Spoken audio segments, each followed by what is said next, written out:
ये जो बोलेरो है BS6 2021 मॉडल है और कस्टमर का जो कंसर्न है वो मैं आपको दिखाता हूँ। जब वो कस्टमर कहीं रास्ते में रुक जाता है उसके बाद में स्टार्ट करता है तो उसको क्या क्या प्रॉब्लम्स आती हैं जो उसको फेस करनी होती हैं। चलो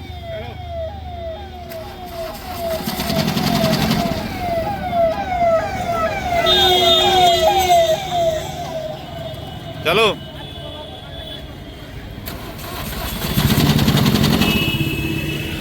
चलो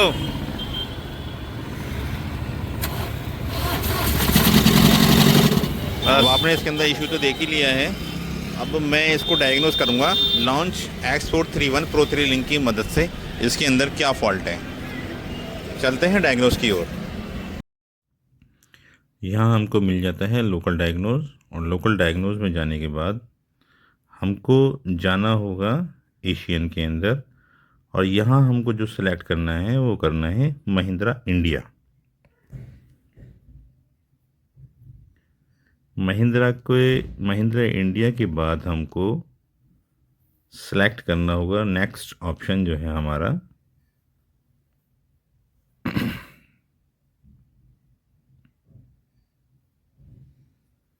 व्हीकल सिलेक्शन।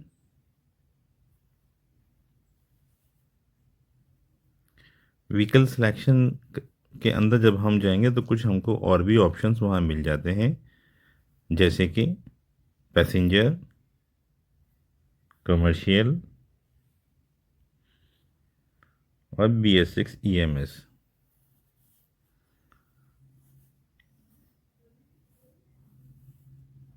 लेकिन हम यहाँ इसको डायग्नोस करेंगे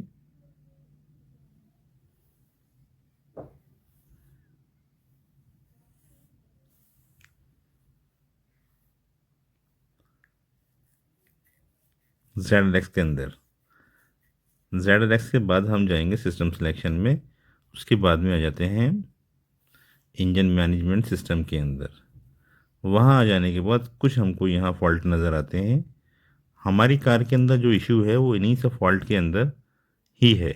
ये जो आप फॉल्ट देख रहे हैं इसी फॉल्ट के अंदर से हम उसको फॉल्ट को डायग्नोस करने के बाद उस पर हम काम करेंगे, जैसे कि gear neutral sensor signal plausibility, dual mass flywheel resonant occurred, dual mass fly resonant short of condition reported. उसके अलावा है permanent battery supply line OC/ battery terminal removal. ये सारे फॉल्ट हैं जिसके अंदर, और इन्हीं सारे फॉल्टों में से एक इशू है जो कि हमारी स्टार्टिंग को प्रॉब्लम कर रहा है। इन्हीं फॉल्ट पर हम काम करेंगे। अभी फ़िलहाल हम इनको करेंगे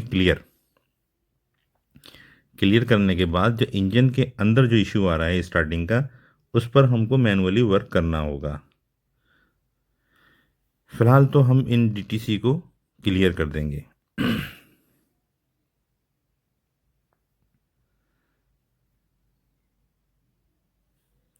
इसको इग्निशन को करेंगे हम ऑफ़, और ऑफ़ करने के बाद ऑन करेंगे। ऑन करने के बाद हम एक बार और चेक करेंगे क्या कोई DTC हमारा बच तो नहीं रहा है। जैसा कि आप देख रहे हैं नो ट्रबल कोड गाड़ी हो चुकी है। लेकिन अभी स्टार्टिंग का जो इशू है, जो जब हम गाड़ी को इंजन को स्टार्ट करते हैं और इंजन हमारा वाइब्रेट करता है, उस पर इन फॉल्ट को देखते हुए हमको उस पर काम करना होगा। जब काम हो जाएगा उसके बाद में जो हमारा स्टार्टिंग इशू है वो फिक्स हो जाएगा।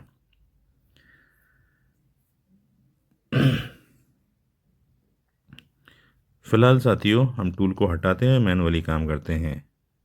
तो फाइनली हमने इसके अंदर फॉल्ट को फिक्स कर लिया है, और फिक्स करने के बाद अब हम आपको इंजन स्टार्ट कर कर दिखाते हैं कि पहले जो कस्टमर का कंसर्न था और इंजन हमारा वाइब्रेट कर रहा था।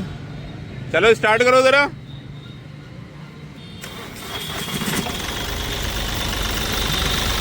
इसके अंदर जो फॉल्ट था वो फिक्स हो चुका है, इंजन हमारा सही स्टार्ट हो रहा है।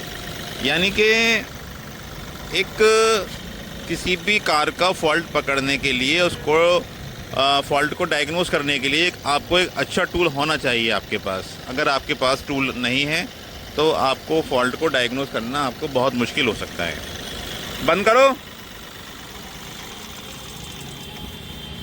स्टार्ट करो। ठीक है साथियों, मिलते हैं फिर एक अगली वीडियो में एक नए काम के साथ, नई नॉलेज के साथ। और मैं अब आपको दिखाता हूँ, आप बाहर आओ ज़रा, मैं आपको दिखाता हूँ कि कौन सा टूल है जिससे कि हमने इसको डायग्नोज किया है। टूल है हमारा ये 10 इंच का टैबलेट है और इसका जो स्कैनर का मॉडल है वो लॉन्च X431 Pro 3 लिंक है। आप देख सकते हैं काफ़ी हैवी ड्यूटी और ग्रेपेबल डायग्नोस्टिक टूल है, अच्छा खासा बड़ा है ये। और इसका जो VCI है वो ये है। इस VCI की खासियत यही है कि 36 वोल्ट यानी 36 वोल्ट सपोर्टेड है, वाईफाई और ब्लूटूथ कनेक्टिविटी है, USB भी आप यूज़ कर सकते हैं। Have a nice day.